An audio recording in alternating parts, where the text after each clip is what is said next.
It's this beautiful arch structure. It's iconic to me.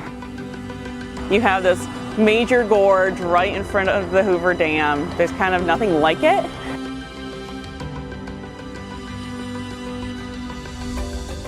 Our job here today is one, to get inspection footage of all of the pier columns, but also to inspect while we're flying. We're able to tell the drone what we're actually interested in inspecting, and it will autonomously fly around the structure, creating those photos in that 3D mesh for us while we inspect. With the drone now you can get like 3D model, very accurate data, almost real time, to send the team with, information where they can take decisions and just go straight to where the anomalies or the areas of, they need to inspect or do more work. So the inspectors are doing more relevant, high quality tasks.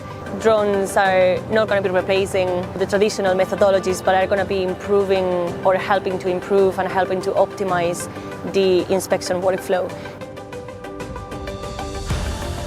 Drones help with a lot of things, with efficiency, with the number of people we bring out.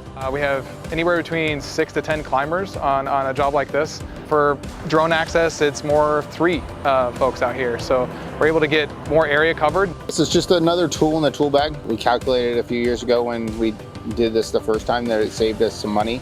I think it was around $40,000 by incorporating drones into the inspection instead of having to climb every one of these columns. Usually this inspection's scheduled for 2 weeks when we're climbing all the columns. With the drone, we're hoping to get this done in a week.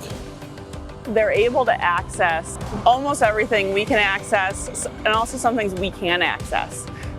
We're not capable of accessing every square inch of this bridge on rope.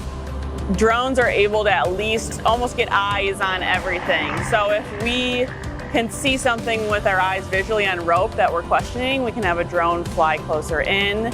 It just allows a different capability than we currently have with the rope access and the bucket trucks.